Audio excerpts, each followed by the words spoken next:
So, it's funny because I was just talking I did the Virgo reading right before yours. And I mentioned differences between the way Virgos communicate and the way Geminis communicate. And then your reading is right after. So, having said that, if you have any planets in Virgos, or if you're dealing with the Virgos, watch the Virgo reading, okay? I hope that it can also give you additional guidance in addition to this. So, I have two ways in which the reading is going to pan out. And one of the first things that I want to really relay to you here is they mention at what cause. You know, what is the objective here? What is the end goal here? At what cause? And you know, like I feel, first of all, so this is what I'm sensing. I feel like you have two choices that you need to make. And I feel that a big part of you is wondering, like, I need to, you know, speak my truth. I need to state my case. And I need to be very clear about what I'm trying to communicate and to make sure to drill it in to the other person, what I'm trying to get at here. And so in this situation, I feel that if you approach it from a spirit of mutual understanding, from the standpoint that from the standpoint where you really, really strongly identify with what you have to say, but at the same time leaving room for negotiation so that the other side, the other party can also explain from their standpoint where you're coming from. So approaching it in a very non-confrontational way so that you can allow, you know, discourse, mutual understanding. That's going to go so great in your favor. And when you do that, it basically shows a lot of, you know, personal strength, strength of character, leadership capabilities. Because on the one hand, you identify vehemently with a specific, you know, way of thinking. But on the other hand, you are open-minded enough to come to an agreement with somebody that might be very different from you, and allowing them a voice, giving them an opportunity to state their case, makes you look really good.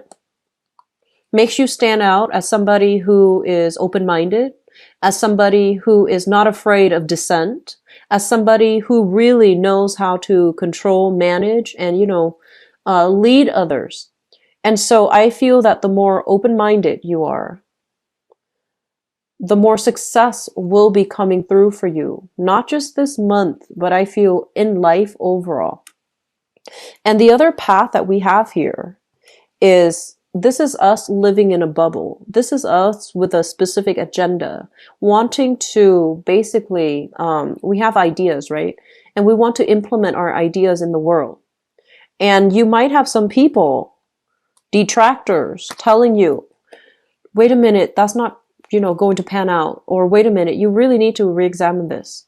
But you're so closely, like you identify so strongly with your ideas, and you identify so strongly with these projects, and you've invested so much time in, that you can't really accept the people telling you otherwise.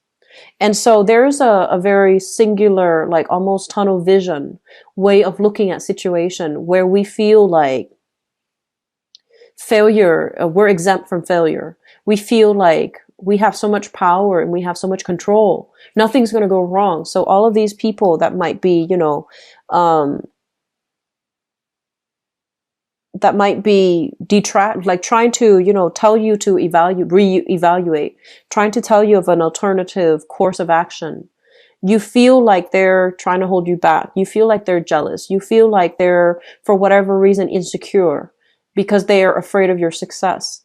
But I feel that, you know, success, and this is what I mean by, you know, energetically, it has been a very difficult year on a global scale. And I keep going back to this one quote that, it's a Martin Luther King Jr. quote. It's basically about injustice anywhere is a threat to justice everywhere. There's this sense here that we are all connected, okay? That one person's decision reverberates and can really negatively or positively affect another person. And so decisions are not made in a vacuum. We don't live on an island. We're not like living in a bubble insulated from the rest of humanity. And so from your vantage point, and it's funny because with the Virgo card, they had the Hermit and they had a very, very high vantage point. From your vantage point, you can still, you're still very much at the water level. Okay. And water to me deals with, just emotions, things that we're emotionally invested in, that we feel we have to move forward with, that we feel we have to do a specific thing a specific way because we're so emotionally invested in it. And when we're so emotionally invested in something, we might not see the pitfalls. Try as we may, it might be really difficult for us to see any other way of doing. Okay, so I would just advise you, advice, counsel that's coming through, people that might be telling you to, slow down. I feel that they're looking out for the bigger picture. They're looking out for something bigger than ourselves. And so it's important to heed the warning signs, heed the advice coming through from people around you, because that being able to, despite how you feel, despite how you think, despite what you believe in, being able to see both sides of the story is what makes a really, really good, well-rounded person. And also like making decision from this standpoint where you take into account the greater good, that makes a very, very good leader. Okay. You have some very, very strong success coming through, but the way you handle it and the way you navigate the energies of other people is going to make or break this success. So I feel that it's really important here for us to, take stock this year and especially this month to figure out where we want to be and figure out the person that we want to be. Do we want to be, like a high-minded, moralistic type of person? Do we want to cater to, people that are on our team, people that are, that know how to, I guess, like, people do we want to just hang out with people that are exactly like us? Or are we able to open up for greater discussions? Are we able to be around people that might not agree with us? So, I feel like, lack of agreement is not always a bad thing. It allows us to see things from a different perspective, and it allows us to learn from others that might have a different, experience growing up, a different like life trajectory even. So that's also very important. Okay, we're not in a bubble. We don't live for ourselves. We need to make decisions based on, the greater good. Okay, maintaining harmony, I feel, is important. Maintaining harmony. And I feel that, steering people away from conflict and ill will and separation and things like that, that's in the greater good, okay? So it feels to me like you can't have it all. That's what it feels like. It seems like wherever you moved for work to strengthen your relationship, wherever you move to, to be with a relationship partner, the work that you want or the types of career or the types of, tasks that you want to do wasn't available in that environment. And then likewise, whenever you were called away whenever you landed a job or whenever you had to do something, right? It took you far away from your love relationships. So I feel like it was this constant struggle of trying to balance the two, managing your time so that you can juggle work responsibilities as well as the responsibilities of a relationship, for example. And then some of you might have felt like you had to end relationships because the work that you did took you far away from that relationship partner. And your drive, your personal ambition, it was always going to be work first, like work first, play later. So I feel like you didn't prioritize the relationship. Not that there's anything wrong with that. I feel that geographically, it took you far away, okay? And so you might have ended up doing like long distance relationships and then finding out that you and your partner drifted away because, I feel like with air signs, it's easy for air signs to do long distance relationship because you're not as emotionally attached. But at the same time, if it drags on for too long, it's kind of like out of sight, out of mind. So your partner, it I feel like it does, of course, it does take its toll on you because it's emotionally taxing to do a long distance relationship. And I feel that over time, you both like drifted apart mainly because you weren't able to be together to share, these major milestones. They weren't with you, you weren't with them when you both were growing and progressing. And so it drove the relationship apart, okay? It drove the two people apart.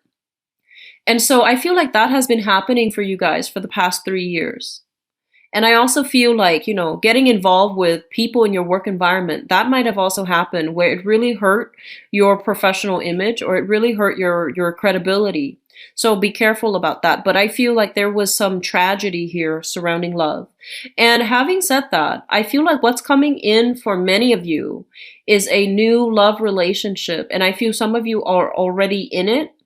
Some of you are still like doing it long distance and hoping that it's going to work out. So I feel like there is a relationship that some of you are in right now that is really enhancing your life, okay? They say that it's replenishing your life force. So I feel like you might be with somebody who's very wise, or you might be with somebody who's very spiritual. So they replenish you like heart, body, and soul. I feel like you're getting a lot of guidance from this person in terms of what you should do, what you should not do, because they seem to me to be old and wise. So they could be like physically, biologically older than you, or they could just be a very old soul. And they've been through a lot of hardships in their life, and they're showing you how to be diligent, how to work hard, how to persevere. And I feel like you feel very inspired by this person. And then likewise, I feel like some of you are still cycling through like, dealing with exes. And I have here a water sign, X, okay? So a Pisces, a Cancer, or a Scorpio, and I feel like Piscean energy coming in quite strong. And I feel that, this is something that you emotionally, you're not bound to it anymore. But you like the way that the person makes you feel, like they're very central. And the experience, the courtship, the whole dating experience, it just felt very surreal.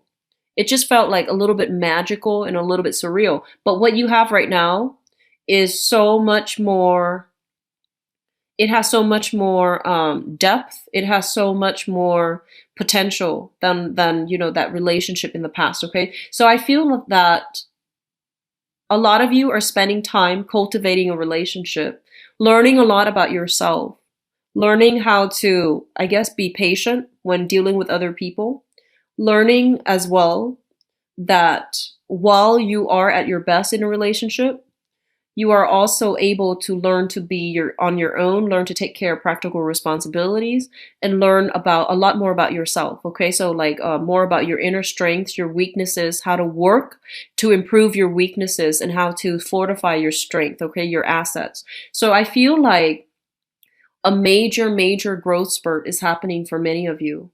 And I also feel some of you are doing research as well, like I'm seeing like, experiments. I'm seeing like trial runs. Seeing like biomedical research, like in the medical profession, in scientific kind of like in scientific endeavors, trying to implement some type of breakthrough.